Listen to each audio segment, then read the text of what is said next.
Bueno, este es mi resumen para el artículo o capítulo acerca del orden público económico y el principio de subsidiariedad, ya que es una crítica que hace el señor Miguel Schurman.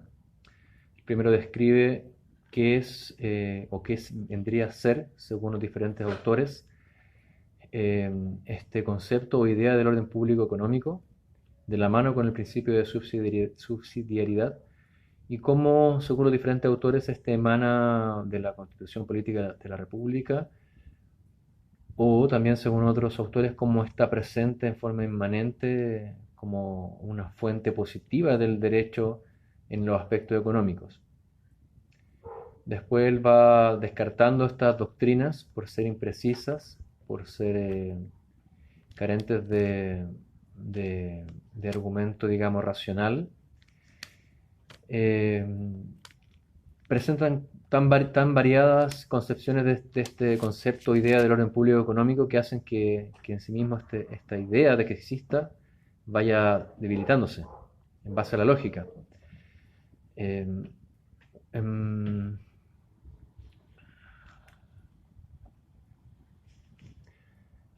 una idea o un punto clave en este análisis es que todo esto tiene como una lógica de falacia, ¿no? De que el orden público económico existe gracias a que está establecido implícitamente en la Constitución.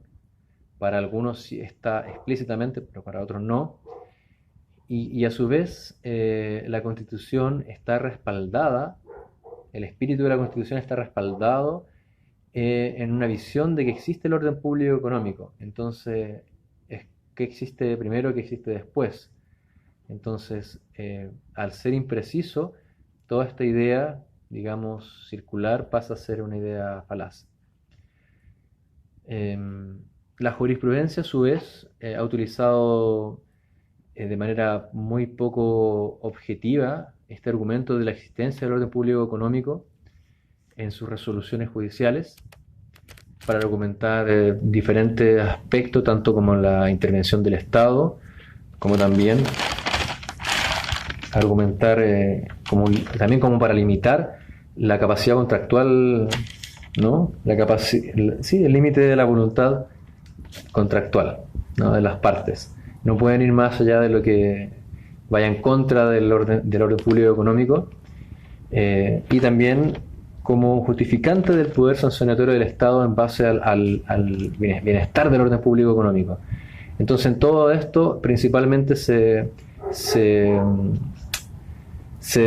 nota, ¿no?, que demuestra que los jueces plantean y asumen de que existe el orden público económico y lo utilizan refiriendo a aquello, pero en ningún momento están describiendo qué es el orden público económico o están describiendo dónde está descrito, dónde está mencionado, dónde está explicado, ¿no?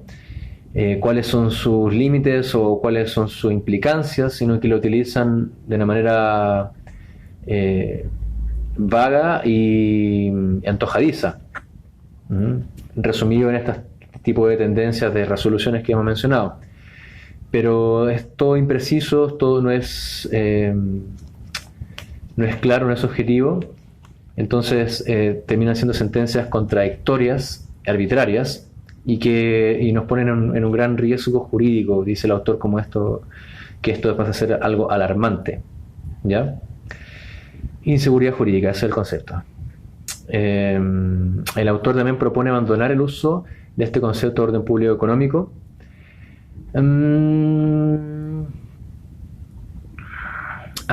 Porque acá dice un concepto no idóneo para limitar la voluntad de la mayoría política. Ok, porque se sostiene una visión conservadora y autoritaria de entender la política y la Constitución, la cual como regla establece, por ejemplo, según lo que entendí de la lógica de lo que se plantea acá, si como regla en la Constitución establece, en cuanto a la parte de la economía, el artículo 19, establece dos principios: libertad económica y un límite del Estado para actuar en forma igualitaria dentro de la economía, libertad económica de las partes y límite del Estado, y la regla de un quórum superior para modificar cualquier aspecto, modificar o habilitar, mejor dicho, al Estado para actuar como agente económico, si para hacer aquello, para poder darle esa capacidad al Estado, se requiere, está esa regla, ¿no? Que limita la capacidad del Estado, la limita a esta mayoría o a una contramayoría, como menciona el autor. Entonces, ¿por qué en forma tan individual y caprichosa le damos la capacidad a los jueces para que, jueces no elegidos democráticamente, para que ellos lo interpreten, para que interpreten este principio y lo utilicen para A, para B o para C de manera tan dispara? Entonces, estamos por un lado limitando en la Constitución el ejercicio del Estado como agente económico, pero sí estamos interpretando o utilizando este concepto de principio de subsidiariedad y también de orden público económico. Le estamos dando todo el poder para que el juez, al interpretar, le dé una fuerza diferente, le dé un aspecto diferente a la norma o a estos principios, más allá de lo democrático.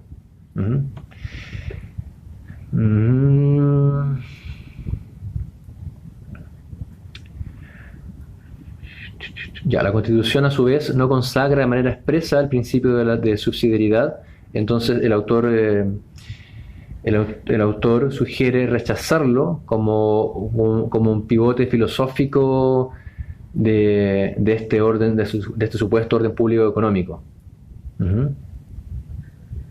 Ya que está haciendo una interpretación forzada de la Constitución e inaceptable de una teoría de una democracia amplia, de la protección de los principios de libertad e igualdad.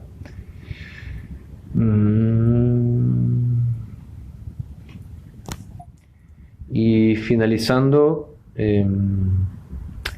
la propuesta que plantea el autor es que exista mayor discusión o debate público sobre si realmente, o sea, él de entrada dice, en su análisis plantea rechazar un concepto de orden público y económico, pero finalmente también dice que pueden haber concepciones, pero que deben ser discutidas en un debate político abierto, en un debate público en realidad, más social, en la cual se pueden haber tesis que sean rivales y que sean de un acceso racional a argumentos que sean fundamentados y discutibles, sin utilizar falacias creativas como el orden público económico. Y que todo esto vaya abocado a fortalecer realmente los principios de igualdad y libertad, que son principios democráticos, más que los principios económicos por sobre los principios democráticos. Eso es lo que propone el autor principalmente como conclusión.